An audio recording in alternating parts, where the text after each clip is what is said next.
Еңбекшіқазақ ауданы Рахат ауылдық округі номер 1 орта мектебінің 9 А сынып оқушысы Сәрсенбаев Рамазан. Менің кәсібім менің бизнесім жобасының микрофлорик шөп өсетін ойыншық бизнес жобасы.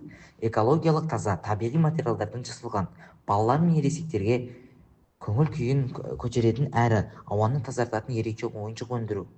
Микрофлорик бұл ерекше ойыншық. Оның ішіне арнайы субстрат пен шөп тұқымы бар. Суарып күткен жағдайда 7 күн ішінде шөп өсіп шығады. Салып, үстіңгі қабатына тұқым, астыңғы үгінді немесе топырақ толтырылады.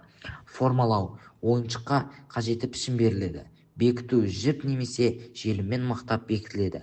Безендіру, көз, ауыз, киім жапсырылады.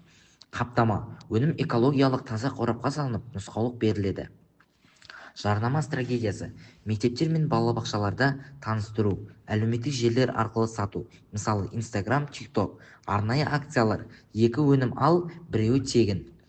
Баға саясаты, 1 данасы 500 теңге, көтерме сатып алушыларға жеңілдіктер қарастыру.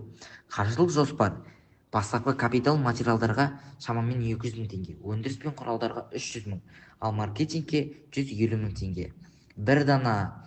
1 данасы 500 теңге, табыс көзі күніне 50 дана сатылса 25 мың теңге, айлық табыс 25 мыңды 22 күнге көбейтетін болсақ 550 мың теңге. Микрофлорик балаларға экологиялық таза шығармашылықты дамытатын өнім, бастапқы шығын аз, ал сұраныс тұрақты.